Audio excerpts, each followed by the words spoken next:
About the author. Sir Terence Rattigan was a British dramatist. He was one of England's most popular mid 20th century dramatists. His plays are typically set in an upper middle class background. He wrote The Winslow Boy, the Browning version, The Deep Blue Sea, and Separate Tables, among many others.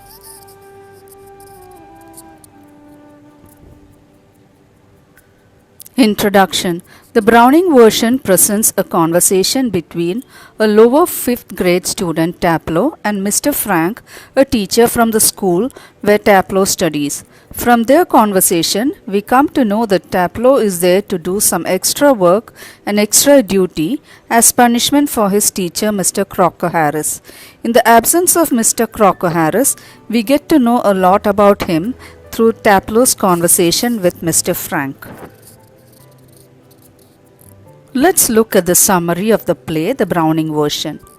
The play presents a conversation between a lower 5th grade science student Taplow and Frank, a teacher. The scene of the play is set in a school. The play opens with a 16-year-old boy Taplow who has come to do extra work for his teacher Crocker Harris. He is waiting for his teacher who has not yet arrived.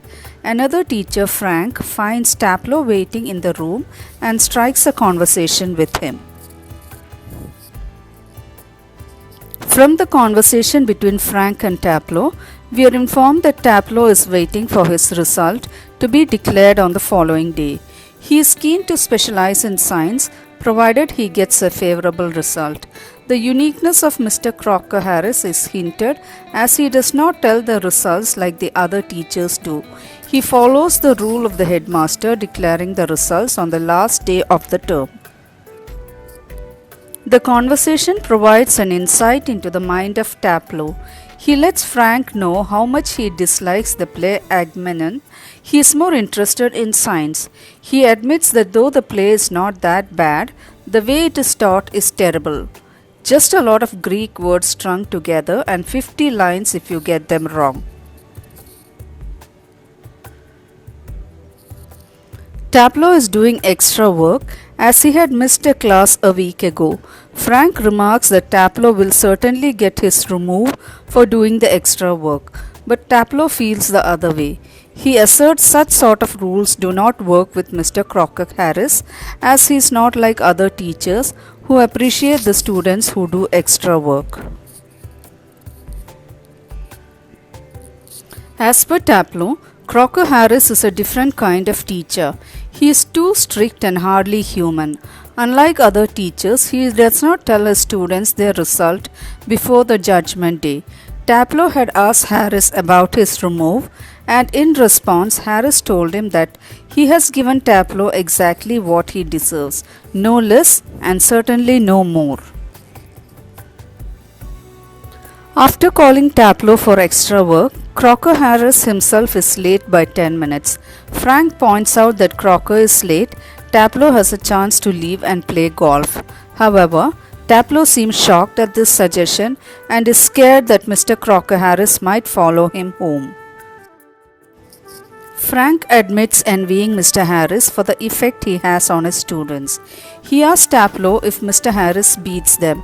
However, Taplow tells Frank that unlike one or two of the other teachers, Mr. Harris is not a sadist. He is not a sort of a person who would beat students and vent his frustration. He is hard like a nut. He is heartless. He possesses no feelings at all. Taplow admits that in spite of all this, he still likes Crocker Harris. The boy narrates an incident when he laughed at a classical joke cracked by Crocker Harris, though he had not understood it. It was a gesture from Taplow's side to be polite to him. Harris did not like that and asked him to explain the joke to the whole class, which he could not. At this point, Millie Crocker Harris enters the room. She was Mr. Crocker Harris's wife. She suggests that Taplow to run away for a quarter of an hour and come back. She advises him to leave as Harris has been at the bursars and may take quite a time to get back. The behavior and attitude of Mrs. Millie Crocker Harris baffles Taplow. He is not willing to leave for it has been the order of his teacher whom he fears to disobey. Millie assures him that she will take the blame on herself. Proposing an excuse for his absence, she hands Taplow a prescription, asking him to take it to a chemist and get it made up for Harris. Convinced, Taplow accepts the proposal and leaves Frank and Mrs. Crocker Harris behind. Questions and answers. Question number 1. Compare and contrast the two teachers mentioned in the play. Answer. The two teachers are Mr. Crocker Harris and Frank. Crocker Harris teaches Latin language while Frank teaches science. Crocker Harris is middle-aged and strict. Frank is a young science teacher. The students are scared of Crocker Harris. Frank wonders how Crocker Harris had managed to overawe the students, though he does not even beat them. Frank is envious of him. Question number 2. Taplow says that Crocker Harris is hardly human. What makes him say that? Answer. Taplow is a little outspoken boy. He speaks out of his mind honestly. His personal equation with Crocker Harris is not smooth. One day, Mr. Crocker Harris told a Latin joke in the class, and no one laughed at it because not a single student understood it, including Taplow. Still, Taplow laughed out of politeness. But then his teacher asked him to explain the joke. This makes Taplow feel that he is hardly human. Question number 3. What brings Taplow to the staff room? Who does he meet there? Answer. Taplow, a 5th grade student, goes to the school on the last day. He is called by Mr. Crocker Harris to do extra work for missing a single day the previous week. He is waiting for the Latin teacher in the staff room.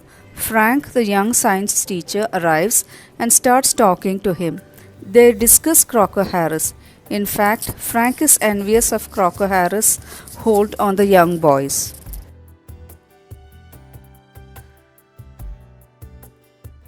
About the poet. Marcus Nathan was a Norwegian poet. He wrote a poem, Childhood. In this poem, he tries to find out when he lost his childhood. Through his poem, he wrote that people do not live the lives that they preach. Introduction. Have we ever wondered where we have lost our childhood? The poet has the same question. He believes that he has lost the innocence and purity of his childhood to some unknown and unforgotten place. Through his poem Childhood, the readers are confronted with a question as to when and where have we lost our childhood. The answers lead to self-discovery. Let's look at the summary of the poem. Stanza 1. The poet is curious to know when he lost his childhood. He tries to find out the answer of his own question. He feels it was perhaps that day when he discovered the theories of heaven and hell, and that geography did not provide him any information about the existence of such places. Education has made the poet look at the world differently with more reason and logic. The poet feels that he had probably lost his childhood when he had acquired rational thinking towards his surroundings.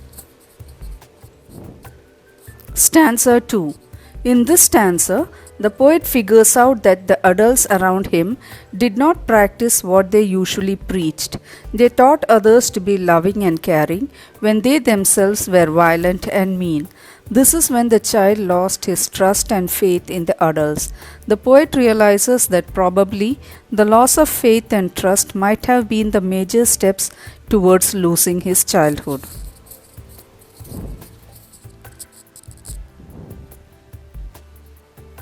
Stanza 3. The poet, while growing up, realizes that his mind is powerful and it takes its own decisions. His own opinions and thoughts have earned him individuality, free from the biased notions of others.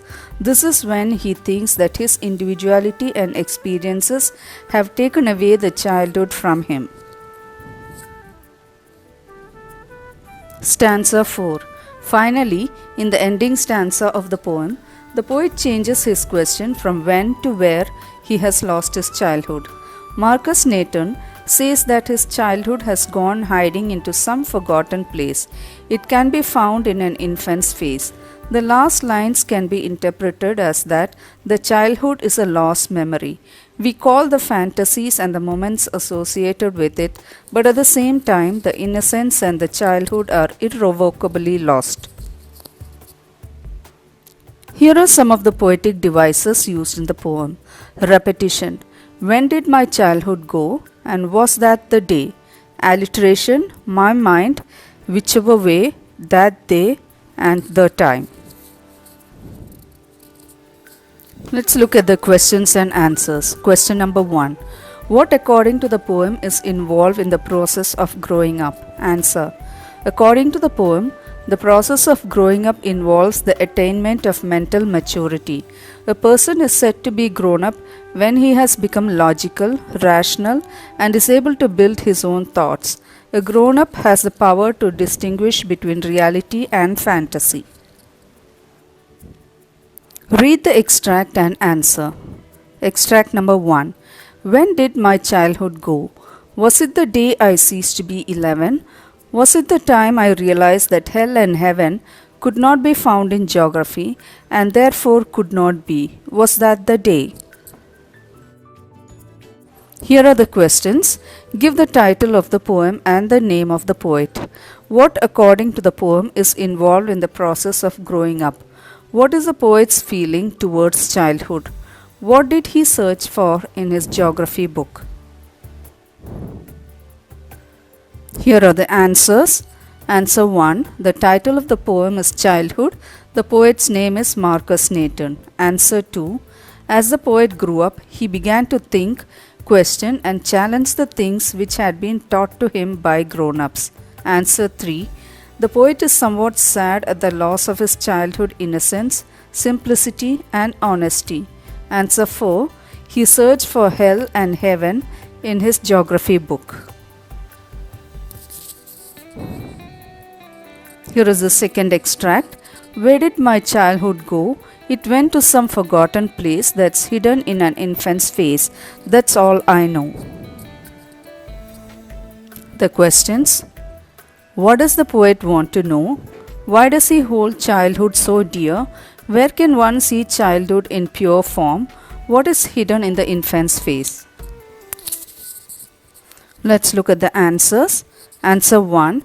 The poet wants to know where his childhood has gone. Answer 2. Childhood is dear to the poet because up to a certain age the child is free from so many vices and hypocrisy. Answer 3. Now that the poet has grown his childhood, he can never again regain it. He can at the best get a glimpse of his childhood innocence in the face of an infant. Answer number 4. Childhood is reflected in any infant's face. Students, hope you feel good to have today's lesson. Now, you have to answer few questions based on the PDF chapter you got. The test will be taken in 2 parts. One, the online test of objective questions, and another, the offline written test of long answers. Both questions will be sent through WhatsApp of your parent. You have to take the right answers of the online questions. You have to write the answers of the offline written test in a piece of paper.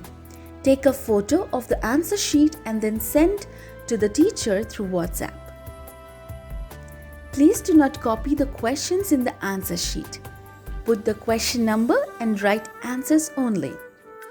यह module केवल Misbah mission group के बच्चों के लिए ही बनाई गई है। हमारी शाखाएं सिहोरा, मझौली एवं जेपी नगर आधारताल के अलावा और कहीं नहीं है।